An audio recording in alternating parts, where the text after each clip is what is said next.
po dhe vetë Izraelin, që e meriton për mendimin tim të gjithë të atribute që ju i dhatë dhe epitetet që i meriton si një ushtri e fort, e përgatitur, me inteligjencë nga më prestigjioze dhe më famë më dhatë në kuptimin e mirë të fjalës në botë, e me gjitha të ndodhë për para këti fenomeni, ose kësaj masakre, luftet përgjakshme të cilën po e përjetojmë fatkeqësisht këto fundjavën që kaloi. Unë do të thoja që kishte kohë që gatuaj, nuk është e papritur në qoftë se do ta shikonim në aspektin politiko-ushtarak, geopolitik, qoftë se do të largoheshim, do t'ja lejonim vetes për një sekond të largoheshim dhe të hidhnim syt si ka ndodhur.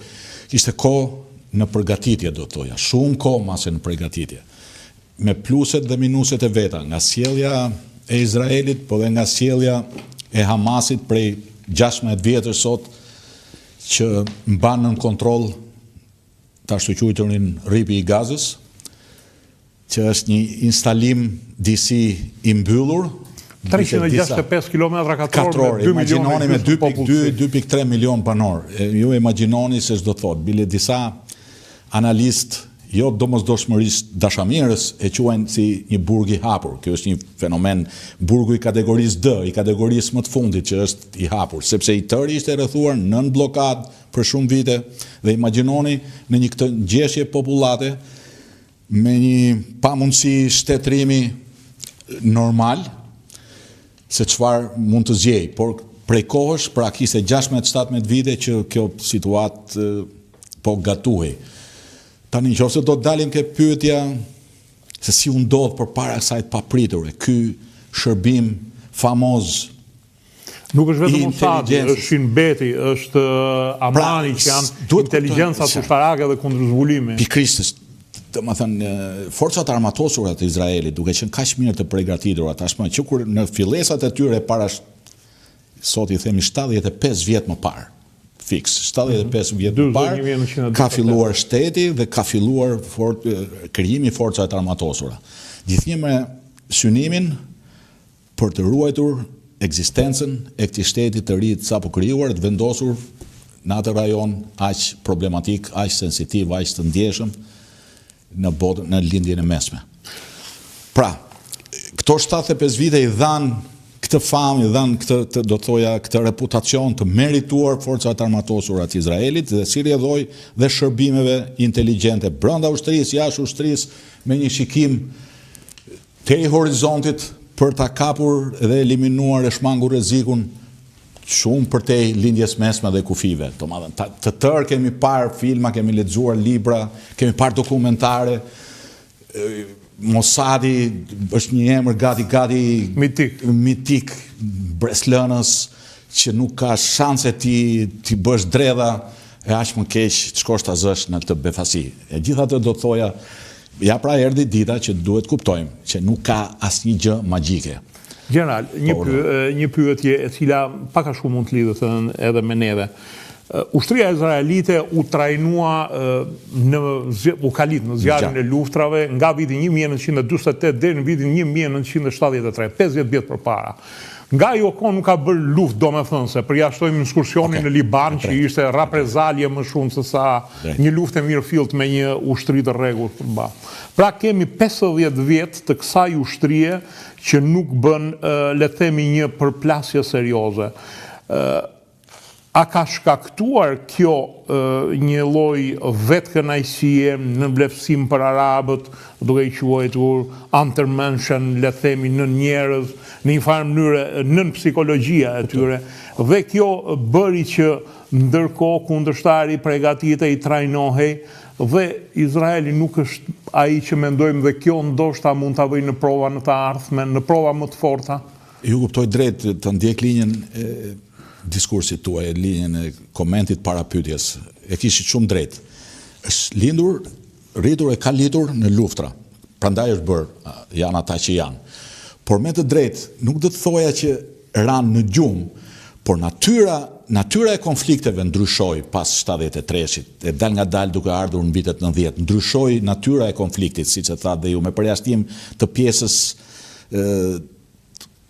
të 82-shit, 81-shit me problematikën me Intifaden, reprezaljen me Libanin. Dhe gjithë kohën ju desh të ndesheshin me intifaden, me lëvizjen e Arafatit, gjithsesi më shumë veprime policore pikërisht, domethënë natyra e konfliktit armator ndryshoi ndjeshëm dhe ju deshën që u mësuan, si thush, me paternin ose me modelin që sulme individuale terroriste, në i kamikaz tek tuk dhe hedhje raketash dhe reprezalje ose hedhje raketash nga pozicionet e tyre.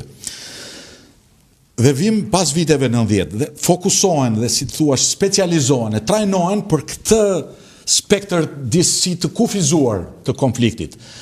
Dhe në këtë kohë, paralelisht vjen nami i Mossadit dhe i shërbimeve sekrete izraelite që e parandalojnë shumë larg, duke parë më thellë, më tutje horizontit.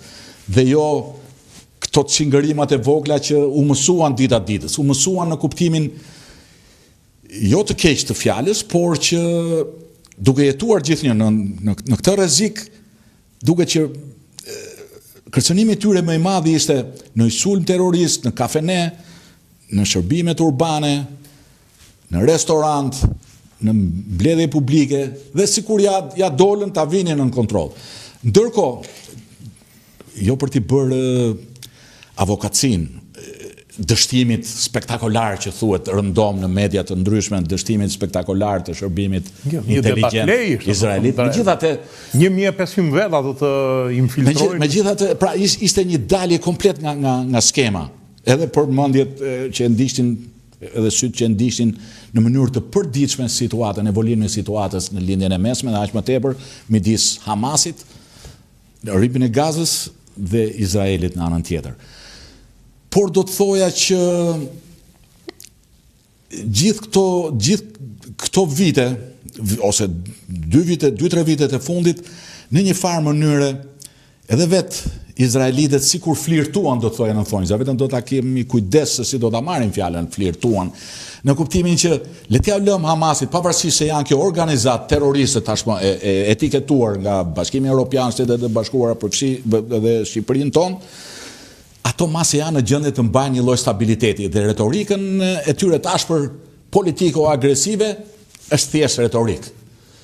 A qartë. Ka pasur një politikanë është politike.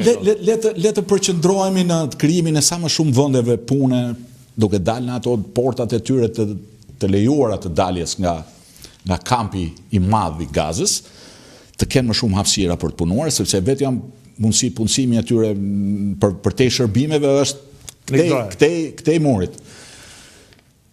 Dhe të shikojmë hapësirat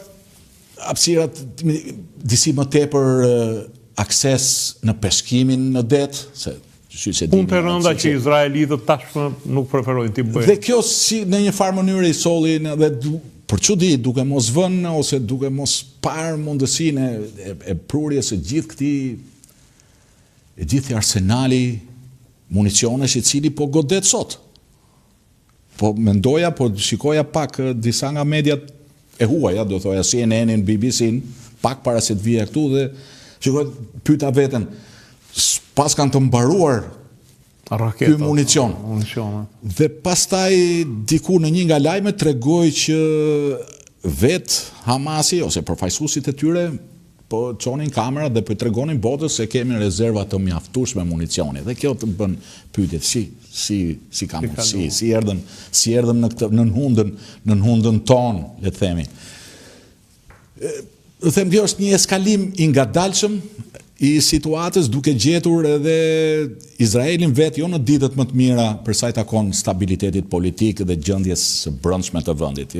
Tashmë e dini, gjithkush e di që qeveria e zotit Netanyahu në muajt e fundit është përballur me demonstrime të mëdha brenda vendit për shkak të një reforme që ka marrë në drejtësi, në çështjet e drejtësisë, në gjykatën e lartë. Ato përplasjet e zakonshme në një vend të mirëfillt, normal, demokratik. Do të kesh më shumë kontroll në pushtetin gjyqësor, ne të dalim këtej, kuptohet që qeveria e zotit Netanyahu është nga më të djathat, nga më ekstremet në spektrin e djathtë të politikës, prej kohësh, nuk e kishim, edhe ai vetë ka lëvizur disi në Aleancat me në vështrimin tim modest, ka lëvizur disi më në ekstrem djathtas, ndërkohë që pjesa laike e madhe e shoqërisë është kundër vënë për këtë çështje. Pra, një lloj jo populariteti dhe i qeverisë së Netanyahut i ka gjetur pra të gjitha këto faktorë do t'i çoja në atë përgjumjen ose mos reagimin brillant që priste gjithë komunitetin ndërkombëtar.